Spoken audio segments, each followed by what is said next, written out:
Hello students, आप सभी का मेरे channel study with Satish sir में स्वागत है। आज क्लास 9 चैप्टर 4 परमाणु की संरचना यानी स्ट्रक्चर ऑफ द एटम। इसमें आज का जो मेरा डिस्कशन का टॉपिक है वो है रदरफोर्ड का परमाणु सिद्धांत, रदरफोर्ड्स एटॉमिक थ्योरी।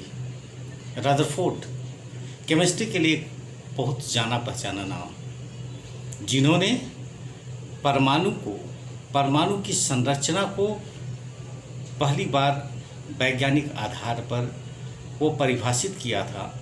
ऐसे तो डाल्टन को परमाणु का जनक कहा जाता है, लेकिन डाल्टन के समय जो है वो एटम का स्ट्रक्चर पूरी तरह से एक्सप्लेन नहीं हो पाया था, और जब रदरफोर्ड ने उसे एक्सप्लेन किया तो पहली बार ये पता चला कि परमाणु के बीच में जो है वो नाभिक होता है, यानी फादर ऑफ न्यूक्लियस के रूप में रदरफोर्ड को जाना जाता है। तो आइए हम सबसे पहले जान दें कि रदरफोर्ड का एटॉमिक मॉडल क्या है। तो रदरफोर्ड जो है एक एक्सपेरिमेंट किया। उस एक्सपेरिमेंट में बहुत पतले सोने के पत्थर, गोल्ड फॉइल 4 × 10⁻⁻5 सेंटीमीटर यानी बहुत पतला सोने का पत्थर लिया और उससे अल्फ़ा किरणों को पास कराया, अल्फ़ा रेज को पास कराया। और पास कराने के बाद उस घटना का अवलोकन किया। अवलोकन से कुछ निष्कर्ष निकला और उस निष्कर्ष के आधार पर रदरफोर्ड ने परमाणु की संरचना को एक्सप्लेन करने का प्रयास किया और उससे संबंधित जो सिद्धांत दिया, उसी सिद्धांत को हम रदरफोर्ड के परमाणु सिद्धांत के नाम से जानते हैं। तो यहाँ पर एक बात की जानकारी ज़रूरी है, ये जान लेना ज़्यादा ज़रूरी है कि रदरफोर्ड ने जो एक्सपेरिमेंट किया तो अल्फ़ा किरणें क्या है। तो अल्फ़ा किरणें वस्तुतः हीलियम+2 आयन भी हम कह सकते हैं या हीलियम न्यूक्लियस कह सकते हैं, चूँकि अल्फ़ा किरणों में +2 चार्ज होता है, +2 आवेश होता है और उसका मास 4 यूनिट होता है। अगर हाइड्रोजन के मास को हम 1 यूनिट माने तो अल्फ़ा किरण का मास, एक अल्फ़ा पार्टिकल का मास 4 इकाई होता है। तो इस तरह से वो अल्फ़ा रेज या अल्फ़ा किरण जो है या अल्फ़ा पार्टिकल्स जो है वो हीलियम न्यूक्लियस या हीलियम आयन आता है। तो आइए हम सबसे पहले इस चित्र में समझने का प्रयास करें कि रदरफोर्ड ने एक्सपेरिमेंट कैसे किया। यहाँ पर हम ये चित्र को ये देख रहे हैं, ये जो है, ये जो गोल है, ये परमाणु का एक सिंबॉलिक रिप्रेजेंटेशन है। चूँकि परमाणु हम जानते हैं स्फेरिकल होता है, गोलाकार होता है। तो रदरफोर्ड ने इस परमाणु से अल्फ़ा किरणों को पास कराया। ये यहाँ पर देखिए, ये जो है ये सभी अल्फ़ा किरणें हैं। अल्फ़ा किरण क्या है? तो अल्फ़ा किरण का मतलब हीलियम He+2 आयन या हीलियम नाभिक है। अल्फ़ा किरण का जो है वो में +2 जो है पॉजिटिव चार्ज होता है और इसका द्रव्यमान 4 इकाई, जब हाइड्रोजन का द्रव्यमान 1 इकाई होता है। तो आइए अभी पहले हम इस चित्र को समझने का प्रयास करते हैं।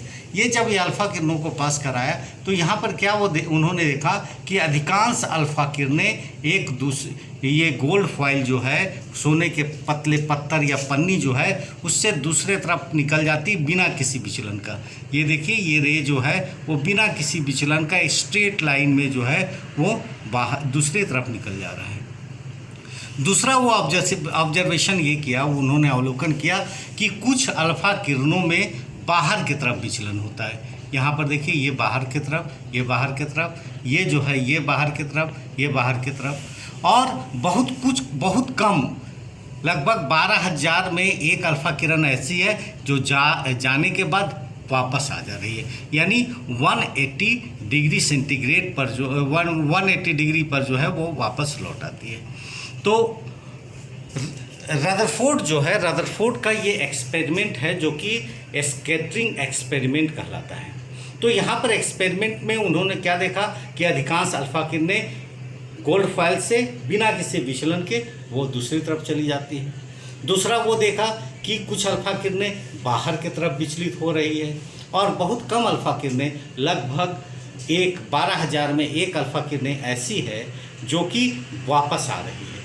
इसके अलावा एक चौथा ऑब्जर्वेशन भी था उनका कि जैसे जैसे गोल्ड फॉइल का थिकनेस वो बढ़ाए, यानी सोने के पत्थर या पन्नी जो है उसकी मोटाई को बढ़ाया गया, तो देखा गया कि जो डिफ्लेक्टेड रेज है, विचलित होने वाली किरणों की जो संख्या है वो लगातार बढ़ती जाती है। रदरफोर्ड ने अपने इस स्कैटरिंग एक्सपेरिमेंट में जो ऑब्जर्वेशन उसका था, जो अवलोकन था, उस अवलोकन के आधार पर परमाणु की संरचना को एक्सप्लेन करने का प्रयास किया, उसके बारे में बताने का प्रयास किया और उससे संबंधित जो उन्होंने सिद्धांत दिया उसी को हम लोग रदरफोर्ड एटॉमिक थ्योरी के नाम से जानते हैं। तो अब कुछ बातों जो उनका ऑब्जर्वेशन था उस पर हम लोग थोड़ा सा चर्चा कर लेते हैं। जैसे मान लिया जाए कि अगर रात का समय है, रात के समय में कहीं कोई खिड़की है और खिड़की अंधेरा है, अगर हम टॉर्च जलाते हैं तो होगा क्या कि अधिकांश टॉर्च का लाइट जो है वो खिड़की से दूसरे तरफ चला जाएगा। अगर बीच बीच में रॉड दिया हुआ तो रॉड जो है वो रोकेगा, यानी उसका जो है छाया बनेगा। कहने का मतलब है कि अगर ऐसी स्थिति होती है तो केवल जहाँ जहाँ रॉड है वहाँ पर लाइट नहीं क्रॉस करेगा, बाकी जो लाइट पूरी तरह से क्रॉस कर जाता है। ये एग्जाम्पल इसलिए दिए कि उन्होंने ऑब्जर्वेशन में क्या देखा कि अधिकांश अल्फा किरणें एक तरफ से दूसरी तरफ निकल जा रही है। गोल्ड फॉइल है लेकिन उसमें दोनों दूसरे तरफ निकल जा रही है। तो इस ऑब्जर्वेशन के आधार पर उन्होंने कंक्लूजन निकाला, निष्कर्ष निकाला कि परमाणु का अधिकांश हिस्सा खाली होता है। परमाणु का अधिकांश हिस्सा खाली होता है, इसलिए अधिकांश अल्फा रे एक तरफ से दूसरे तरफ बिना किसी विचलन के निकल जाती है, यानी उसके रास्ते में किसी भी तरह का विचलन नहीं होता है। उनका जो दूसरा ऑब्जर्वेशन ये था कि कुछ अल्फा किरणें बाहर की तरफ विचलित होती हैं। जैसा कि हम लोगों ने पहले देखा कि अल्फा किरणें जो है वो धनावेशित किरण है, और उन्होंने अपने ऑब्जर्वेशन में ये देखा था कि कुछ अल्फा किरणें जा रही है और वो बाहर की तरफ, उसका प्रोजेक्शन जो है बाहर की तरफ है। तो बाहर की तरफ कब निकलेगी? उससे उन्होंने कंक्लूजन ये निकाला, चूँकि अल्फा किरण एक धनावेशित किरण है और वो जाने के बाद बाहर की तरफ डिफ्लेक्शन हो रहा है, इसका मतलब है कि परमाणु के अंदर कोई ना कोई ऐसा स्थान है जहाँ पर धन आवेश है, और उसी धन आवेशित स्थान को रदरफोर्ड ने न्यूक्लियस का नाम दिया, नाभिक का नाम दिया। इसीलिए रदरफोर्ड को फादर ऑफ न्यूक्लियस कहा जाता है, यानी परमाणु में नाभिक की खोज रदरफोर्ड ने की थी। अब उसके आधार पर उन्होंने ये कंक्लूजन निकाला कि वो जो बीच का स्थान, परमाणु का चूँकि अधिकांश हिस्सा खाली है और परमाणु के बीच में एक स्थान होता है जहाँ धन आवेशित कण होता है, तो इससे वो कंक्लूजन ये निकाला कि परमाणु का जो मैक्सिमम मास है, जो अधिकांश द्रव्यमान है, वो नाभिक में ही केंद्रित होता है, यानी most of mass of an atom is concentrated in the nucleus, वो न्यूक्लियस में होता है। इसी से उन्होंने ये भी निष्कर्ष निकाला कि परमाणु के नाभिक जो है, परमाणु का नाभिक में प्रोटॉन और न्यूट्रॉन होता है और इलेक्ट्रॉन नाभिक के चारों तरफ ठीक उसी तरह से चक्कर लगाता है जिस तरह से सूर्य के चारों तरफ ग्रह चक्कर लगाते हैं। इसके अलावा उन्होंने एक बहुत महत्वपूर्ण बातें ये बताई कि परमाणु जो है, परमाणु का नाभिक बहुत छोटा होता है। उन्होंने कैलकुलेशन करके बताया था कि परमाणु जो है अपने नाभिक से 1 लाख गुना बड़ा होता है, यानी हम ये कह सकते हैं कि नाभिक जो है परमाणु से लगभग 1 लाख गुना छोटा होता है। तो ये जो थी वो रदरफोर्ड के परमाणु सिद्धांत की मुख्य बातें थी। अब आइए हम इसे देख लेते हैं। रदरफोर्ड ने जो प्रयोग था, रदरफोर्ड ने सोने के एक बहुत पतले पन्नी जिसका थिकनेस यानी मोटाई 4 गुना 10⁻⁵ सेंटीमीटर है से अल्फा किरणों को टकराया तो निम्नलिखित घटनाओं का अवलोकन किया। जैसा कि मैंने बताया आपको, पहला कि अधिकांश अल्फा किरणें बिना किसी विचलन के पन्नी से आगे निकल जाती, यानी वो पास कर जाता है, यानी most of alpha particles passes through the gold foil without any deflection. Second जो है, कुछ अल्फा किरणों में बाहर की तरफ विचलन होता है, यानी कुछ अल्फा किरणें बाहर की तरफ विचलित होती है। तीसरा वो ऑब्जर्वेशन था कि बहुत कम अल्फा किरणें ऐसी है, यानी लगभग 12,000 में एक अल्फा किरणें वैसी है जो जिस डायरेक्शन से जा रही है उसी डायरेक्शन में वापस आ रही है। चौथा उनका ऑब्जर्वेशन था सोने की पन्नी की मोटाई बढ़ाने पर विचलित होने वाले अल्फा किरणों की संख्या बढ़ती जाती है। तो ये तो उनका जो है एक्सपेरिमेंट में था और एक्सपेरिमेंट का ऑब्जर्वेशन था, अवलोकन था। उपरोक्त घटनाओं के अवलोकन के बाद रदरफोर्ड ने परमाणु की संरचना को बताने का प्रयास किया। इससे संबंधित उनके सिद्धांत को रदरफोर्ड का परमाणु सिद्धांत कहते हैं। यानी इसी ऑब्जर्वेशन के आधार पर उन्होंने एटम के स्ट्रक्चर को एक्सप्लेन किया कि एटम एक्चुअली होता क्या है। रदरफोर्ड के सिद्धांत की मुख्य बातें या रदरफोर्ड एटॉमिक मॉडल जो है या रदरफोर्ड का परमाणु मॉडल, उसकी मुख्य बातें निम्नलिखित है। पहला कि परमाणु का अधिकांश हिस्सा खाली होता है। ये कंक्लूजन किस ऑब्जर्वेशन से निकला? तो उन्होंने ये देखा था कि परमाणु का अल्फा किरणें, अधिकांश अल्फा किरणें गोल्ड फॉइल से, सोने के पत्थर में बिना किसी विचलन से आगे निकल जाती है। इससे उन्होंने ये निष्कर्ष निकाला था कि परमाणु का अधिकांश हिस्सा जो है वो खाली होता है। दूसरा, परमाणु के बीच में एक धन आवेशित स्थान होता है जिसे नाभिक कहा गया।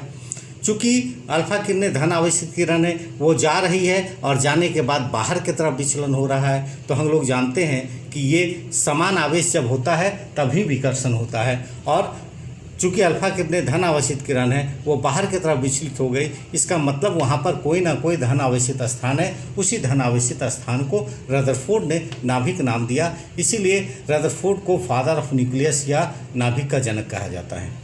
अब तीसरा है, परमाणु का लगभग संपूर्ण द्रव्यमान नाभिक में केंद्रित होता है। ये 2 पॉइंट से कंक्लूजन निकलेगा। चूँकि अगर परमाणु गोल होता है, पहले मालूम है हम लोग को, तो परमाणु का अधिकांश हिस्सा खाली होता है और परमाणु के बीच में कोई धन आवेशित स्थान होता है। इसका मतलब है कि जो भी उसका द्रव्यमान होगा उसी बीच वाले स्थान यानी धन आवेशित स्थान में होगा, यानी नाभिक में होगा।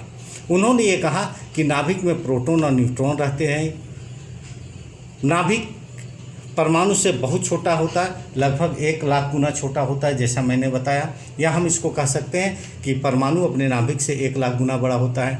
और जो अंतिम पॉइंट जो उन्होंने कहा था कि इलेक्ट्रॉन नाभिक के चारों तरफ ठीक उसी तरह चक्कर लगाता है जैसे ग्रह सूर्य के चारों तरफ। ऐसे इसमें एक और पॉइंट जो है वो जब हम +2 में जो है वो पढ़ना है, वो सेंट्रीपिटल और सेंट्रीफ्यूगल फोर्स का, कि centrifugal force of rotating electron is counter balanced by the centripetal force of nuclear reduction. तो अभी जो आपके सिलेबस में है वो इतना ही है। इस प्रकार हम लोगों ने आज रदरफोर्ड एटॉमिक मॉडल के बारे में जाना।